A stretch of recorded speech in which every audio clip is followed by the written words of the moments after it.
وقف کہاں کرنا ہے یہ تو پتہ چل گیا، لیکن وقف کیسے کرنا ہے وہ ہم آج کے لیسن میں سیکھیں گے۔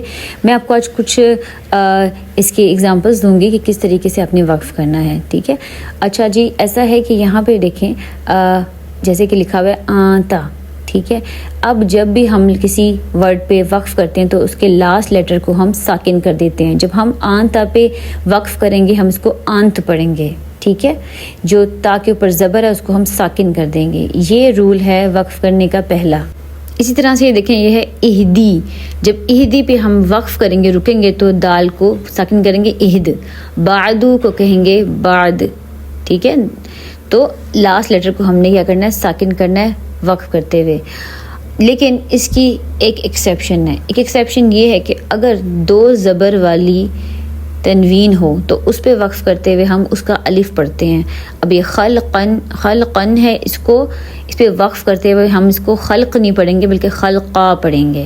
بس صرف اس کی یہی ایکسیپشن ہے کہ اس کا ہم الف ضرور پڑھیں گے، ٹھیک ہے۔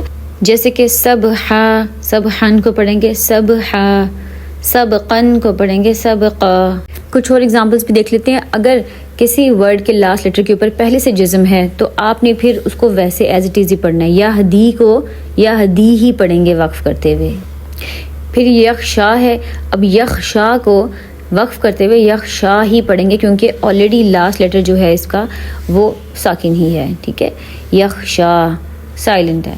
ترضا، ٹھیک ہے، ترضا کو بھی ترضا ہی پڑھیں گے۔ اس کے علاوہ آپ کے پاس ایک ایگزامپل ہے امہل۔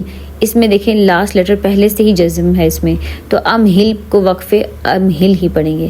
فرغب کو وقف کرتے ہوئے فرغب ہی پڑھیں گے، ٹھیک ہے، کیونکہ آخری جو اس کا لیٹر ہے پہلے سے ہی جزم ہے اس پہ۔ آئی ہوپ آپ کو سمجھ آ گئی ہوگی کہ وقف کیسے کرنا ہے ہم نے۔ Do share with everyone you know. السلام علیکم۔